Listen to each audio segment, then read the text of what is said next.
wonderful blessing of having an office talagang here in downtown Davao. The company has only been open 6 months and yet we're all the way in Mindanao na. Can you imagine? Yes. Grabe si Lord, nakakalula. In fact, nag-uusap kami ni Ana kanina, nandun kami nagpipicture kami sa malaking sign nyo. And sabi ko, grabe best, nakaka-proud. Di ba? Sobrang overwhelmed. Iyakin talaga ako, pasensya na kayo. Nakaka-overwhelmed talaga na.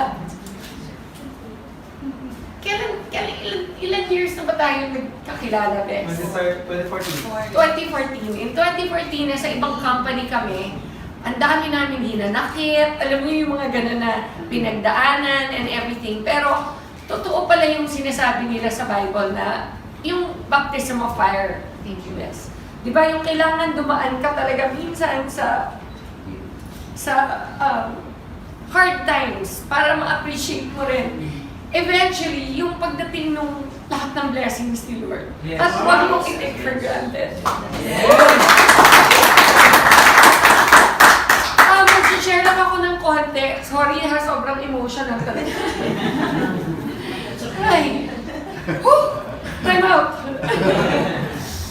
Okay, in year 2000, 2001, na-diagnose po ako ng breast cancer. Stage 2, right breast. Nakikita niyo, buo na ulit. Pinabelo ko na yan. And in 2001, stage 2 ako, I had to remove a large part of my right breast kasi nandun yung tumor. And sinabi po sa akin na cancerous siya. And 30 years old pa lang ako noon. So ang feeling ko, ang bata-bata ko pa, mamamatay na ako. Diba? Alam niyo siguro yung fear, lahat tayo, meron tayong fears. Pero yung, imagine niyo na lang yung worst fear ninyo, i-magnify nyo by 1,000,000%. Ganon siguro yung dumating na fear sa buhay ko. And yet, at the time, because I was already Christian, which is why it's so important na talagang may relationship tayo kay Lord, is because pag dumating yung mga pagsusubok sa buhay natin, kahit na meron possibility na we won't make it, diba? There's a possibility na kunin na nga tayo ng tuluyan ni God, at least meron kang peace of mind deep inside na kahit ano pa mangyari, alam mo kung saan ka pupunta. Alam nyo, that gives you so much peace.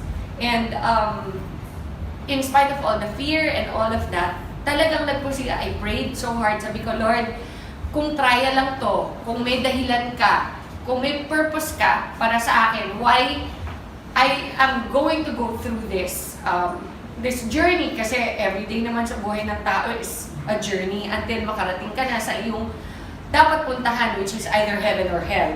Diba? And for us, hopefully, it is heaven, all of us. And during that journey, I prayed so hard that He would show me the reason why He allowed that to happen in my life. And that is when, after my first chemotherapy, where I lost all my immune system, ang average po ng immunity ng white blood cells sa katawan ng tao is between 15 and 20,000. Ang akin po, bumagsak ng negative. As in, walang-wala na. Ubos.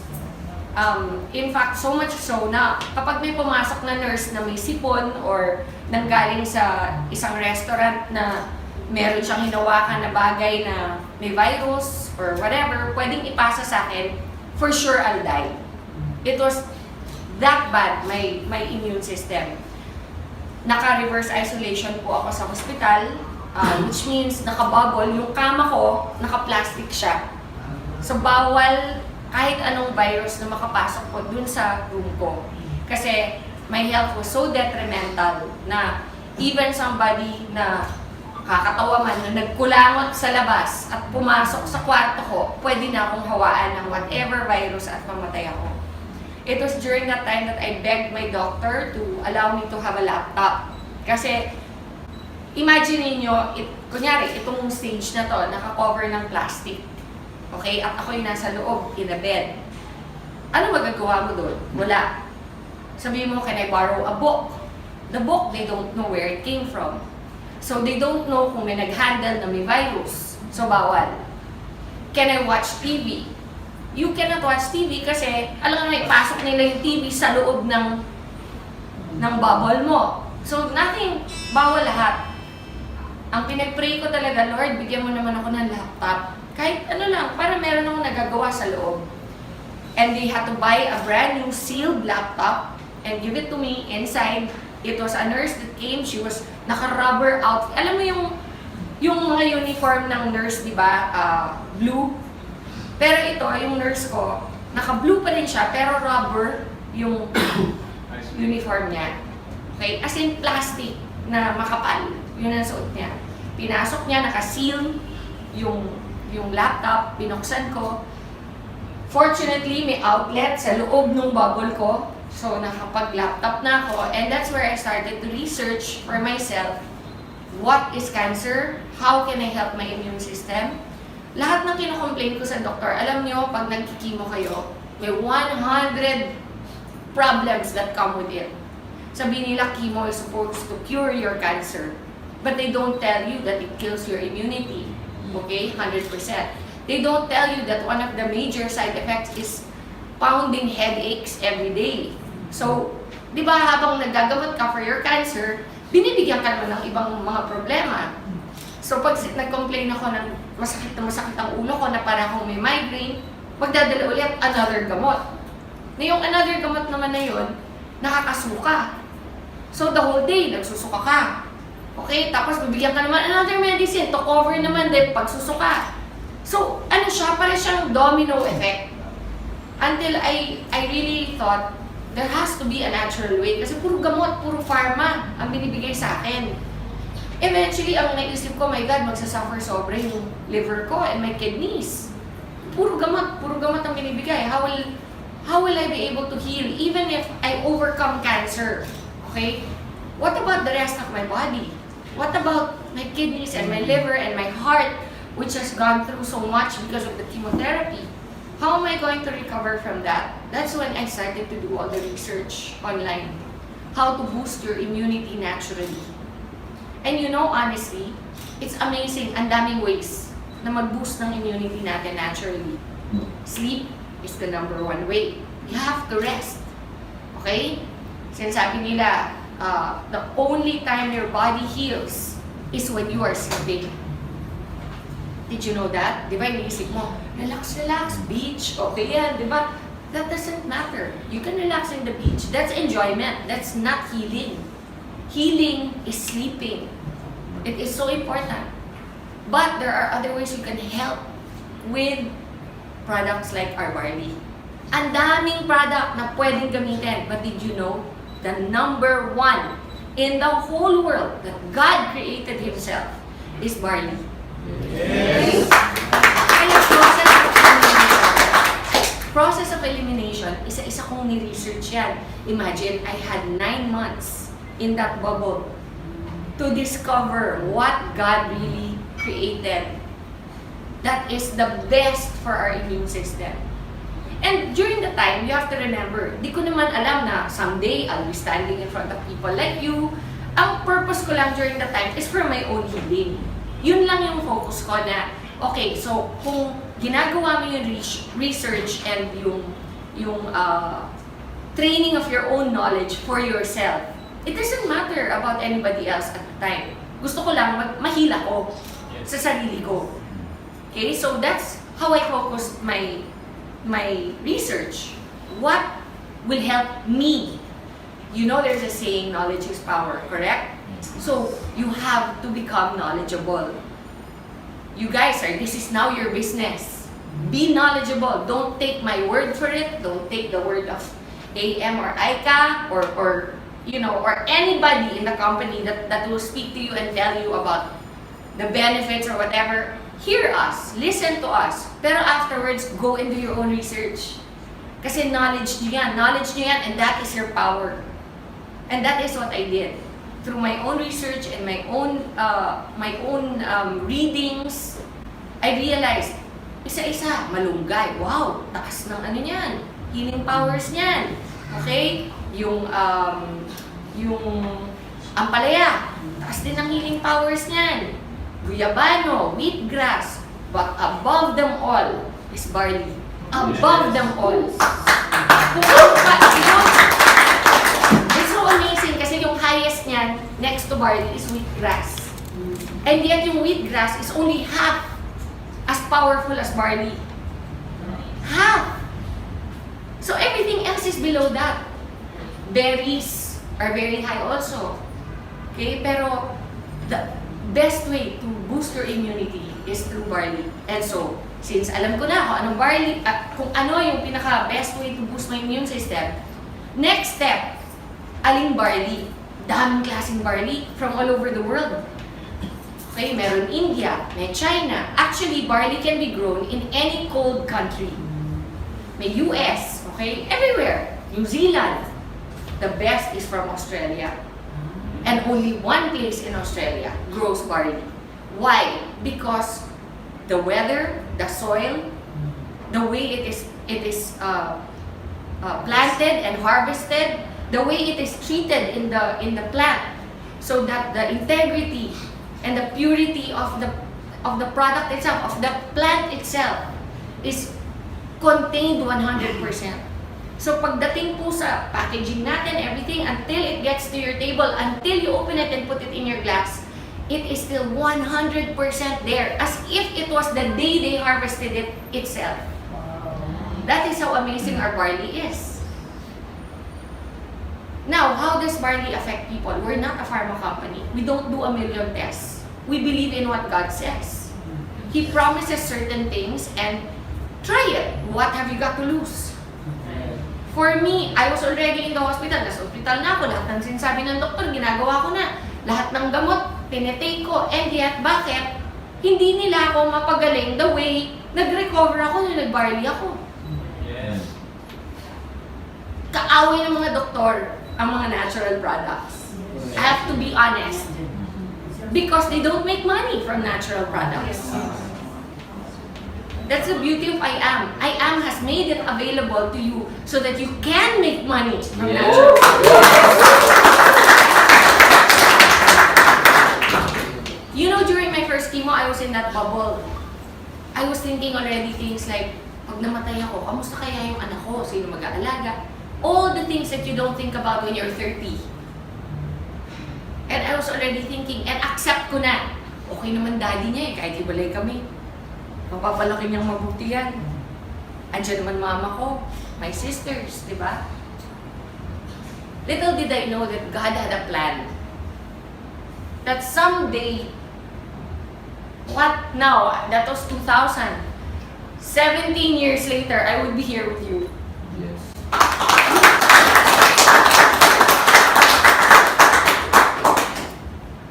Iba magplano si Lord. Do not assume to know. Grabe, for me, kaya ako very emotional kasi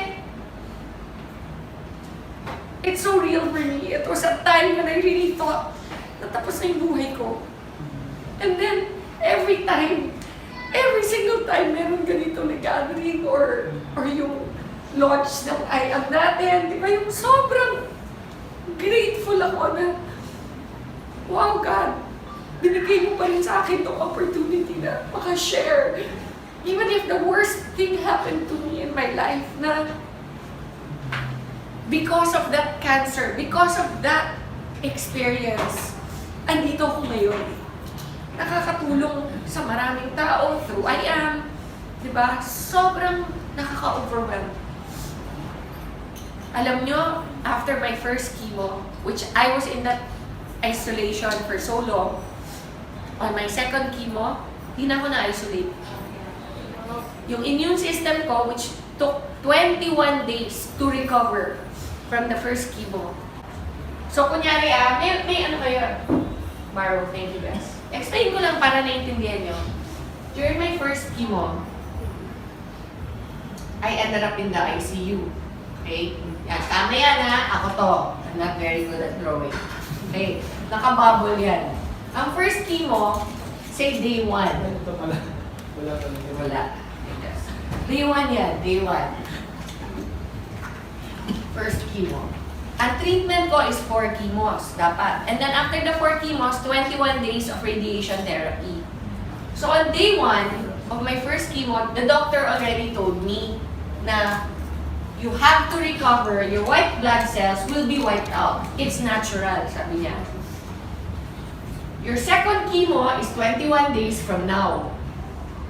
Within 21 days, your white blood cells have to be recovered. If not, we cannot give you the second chemo. Okay? And if we cannot give you the second chemo, you will go back to the first again. Can you imagine? Eh, yung first pa lang na gusto ko na mamatay. May tatlo pang matitira. Tapos pag disqualify, uulit. Makakailan ako.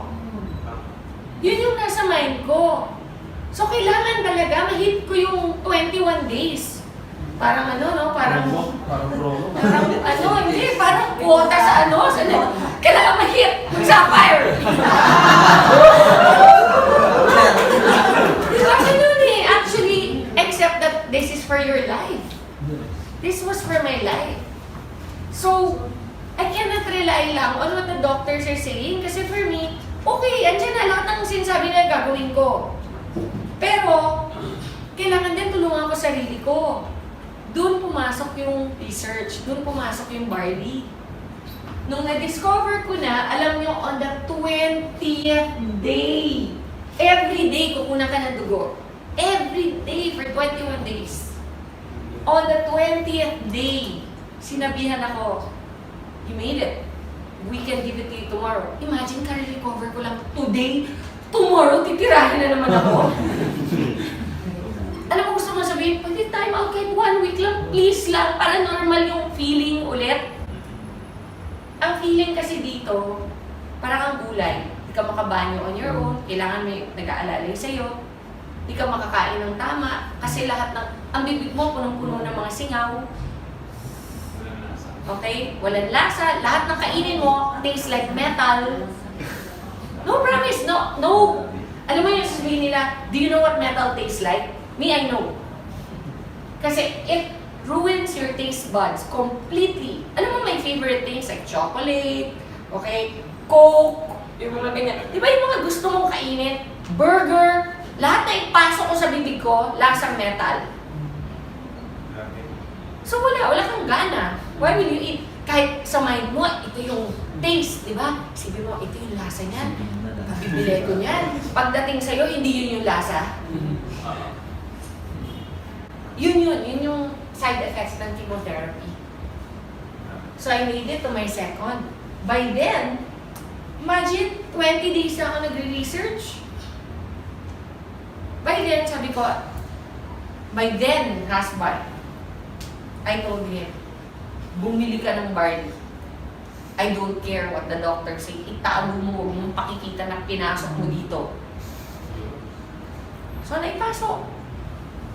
I kept taking it. Alam mo, on my second chemo, it took me 4 days to recover. Wow. 4 days! Kanina sabi ni Pichi, meron daw tao dito na nag-testify na nagtatago na siya. Na meron daw gallstones. Gallstones ba? Yes. Gallstones. And after 3 days of taking the Barley, 4 days. 4 days, what happened? Lumabas. Ganun ka-powerful yung Barley. There are people it takes years. There are some conditions that I had that took years to recover, but it still recovered. Like, because of chemotherapy, one of the side effects is my ovaries shut down. So no more mens. No more period. So my doctor told me I'll never have children again. And I only had one child back then, si Lexi. She was only 6 when I got diagnosed. And when my doctor told me na I'll never have children again, parang feeling ko, okay na rin. At least I have one. But in the back of my mind, I was thinking, what if I get a recurrence in the future? Okay? What if next time I'm not so lucky? What if next time God really wants to take me na? Diba? Sabihin natin, 5 years from now, 10 years from now, bumalik yung cancer, which is very, very much a possibility for any cancer patient. Once may cancer ka na, chances of recurrence are always 50% higher than somebody who's never had cancer. Okay? So, but now I'm on my 16th year. So, out of the woods na ako. Kumbaga, normally, ang recurrence happens within 2 years. Kung hindi ka pa graduate nung 2 years mo, hindi ka pa out of the woods. Pag nakagraduate ka na ng 2 years, your next is 5 years. That's your goal. Pag nakagraduate ka ng 5, 10. Sometimes, even at 12 or 13, nagkaka-recurrence pa. Okay? So you are not out of the woods. For me, it's been 16 years. Wow. Plus, why do I know I am cured? Because my cancer, the one that I had, was called Rh positive. Rh positive is, it feeds on estrogen. Ang nagpapakain sa cancer ko is estrogen sa katawan. Eh di ba nagkaanak ako ulit? After 3 years, 3 years ako umiinom ng barley from day 1. My period came back. Wow. 3 years! So that just goes to show, some things it will fix in 20 days. Some things it will take years. But no matter what, if you're consistent and you drink it regularly, it will be fixed.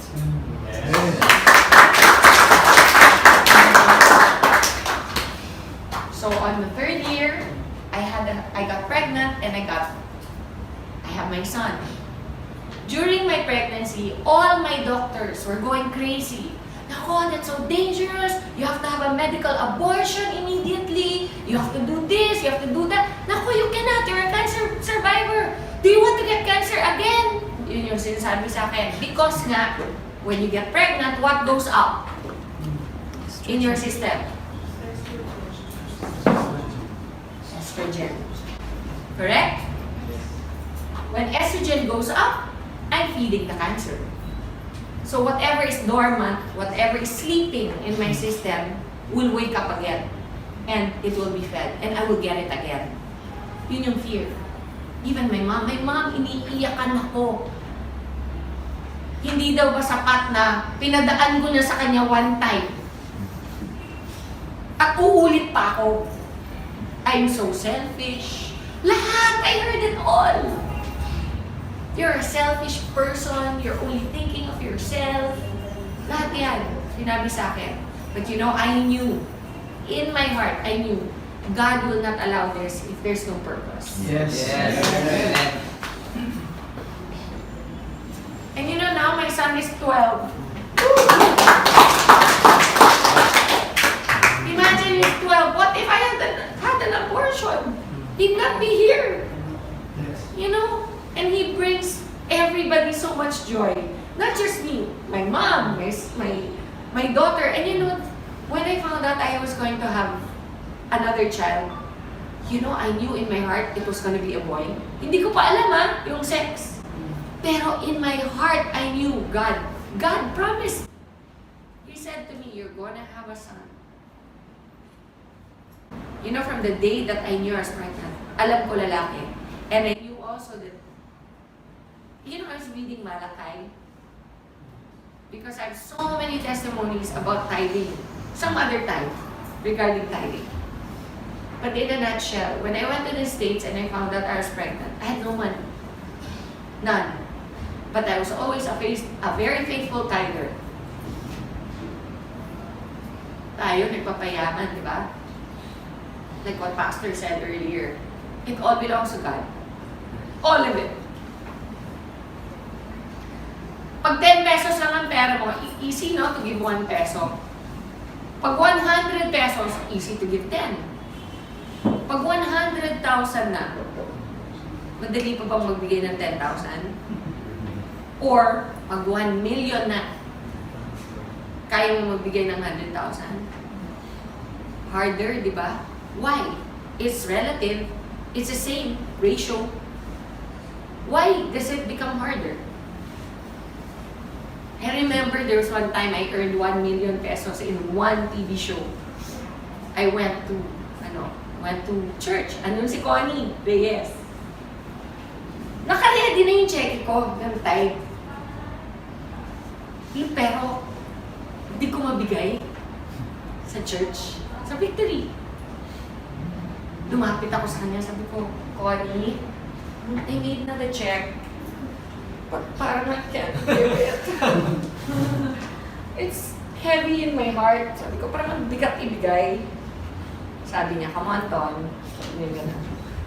So, alam mo yung hawak yung, ito yung cheque, ito. Here, Con. Baka mo. Ginaganyan na lang. Ipaganyanan ako sa kanya. Promise.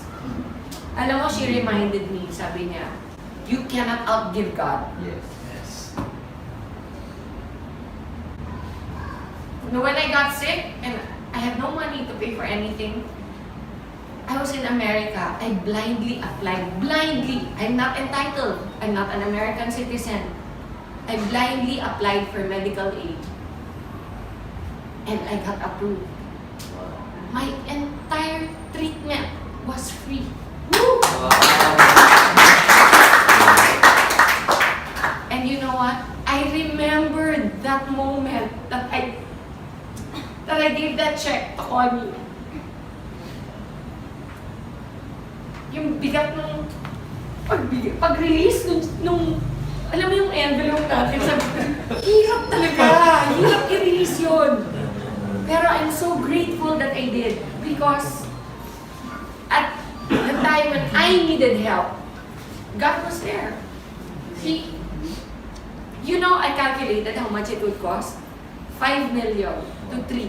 What I got in pesos, $100,000 is what it would have cost. Back then, it was 5 million. Ngayon siguro, doble na yan. But I didn't pay for anything. Even my yung maintenance ko every day, yung tawag nila ng tamoxifen. Normally, one tamoxifen is $100. And I have to take one every day. You know how much I was paying? $1 for each one. You cannot outgive God. So, okay lang na magpayaman. But don't forget what Pastor said. The money isn't ours. We're only stewards. So, ayan, sidetrack tuloy ako. Okay, anyway, so because of the estrogen, everybody was fearful for me to get pregnant, but I had my son. And he's completely well. Alam mo, I only have one breast to breastfeed him. Because they had radiated my right breast. So when they radiate, I actually asked my doctor, how's that? What if I have another, eventually if I have another child, you're never gonna have another child. Alam mo when somebody speaks into your life like that, how hard it is to receive and accept. But what if? No, you will never. No, but I'm just saying hypothetically, if. Don't do that to yourself. It's never going to happen. Ang kulit talaga. Alam mo yung ganun ang demonyo eh. Ganun ang demonyo. Promise, they steal and they lie. They steal your joy. And you don't let them. And even though he probably was an atheist, I looked him straight in the eye and I said, I rebuke that in the name of Jesus. I will have another child. And when eventually I got pregnant, 3 years after, I was already here. I was so excited, I called him. My oncologist in the States, I called him. Hirap pa get through. That oncologists in America are one of the richest. Because people get cancer all the time. So they always have patients. It's a business. Normally, they don't even know you. They don't remember your name sa dami. Pero ako, natandaan niya. Kasi number 1, I'm not from there. I'm from the Philippines. Number 2, maganda ako eh. What can I say? Diba? I must have made an impression. Diba? Number 3, which is probably most likely the reason why he remembered me, I was his youngest patient. Okay. I was only 30. Most of his patients are 60, in their 50s, ganyan. Siyempre, siguro, tuwing ako yung papasok sa office niya, happy siya. hindi masyonda yung pumasok, di ba? Hindi Jurassic. So, nagkaroon kami ng banter nung aking doktor. And I called him. When I called, I got his secretary, and the secretary said, "Oh, who is this, please?" Sabi ko, "This is Maritoni from the Philippines." "Oh, one moment, please." Ang bilis, sumagot yung doktor ko. Sabi ko, "Hi, Dr. Cooley, do you remember me?" Sabi niya, "How can I forget my beautiful patient?" Sabi niya, "What is something wrong? Are you having a recurrence?" Kasi normally, tatawag ka lang muna sa doktor mo kapag nagkaroon ka ng problema ulit, di ba? Sabi ko, "Oh, no, I'm perfectly fine, thank you very much. But I just wanted to call you because I remember how you told me I would never have a child again. And I just wanted to share the good news with you that I'm going to have another child." Those were my words, "I'm going to have another child." There's silence on the phone, no? And then he goes, "Well, you know what? I'm really glad you decided to adopt." Ganon siya ka-certain that I would never be pregnant again. So I said, no, Dr. Cooley, you don't seem to understand. I'm pregnant. Again, silence. Tagal. "Are you there? Are you still there, Doc?" Sabi niya, no, that's not possible. Sabi niya sa akin. Sabi ko, "No, Doc, I'm pregnant. And I'm gonna have a son." Kasi by that time, alam ko na, no, I was already mga 4 months pregnant. And he said, "Oh, no, wait, what did you do?" Sabi, "What did I do? Oh, I had sex."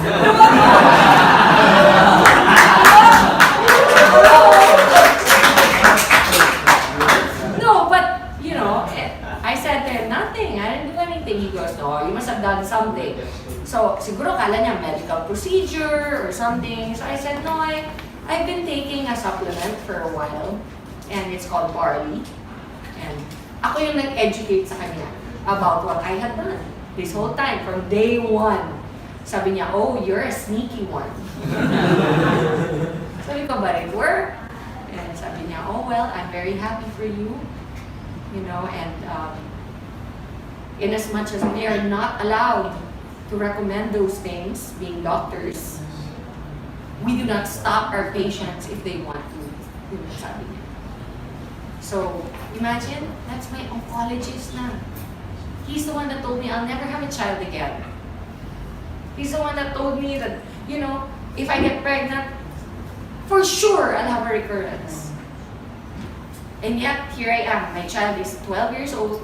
I'm 100% in good shape. I would like to say I'm in more than good shape. Yes!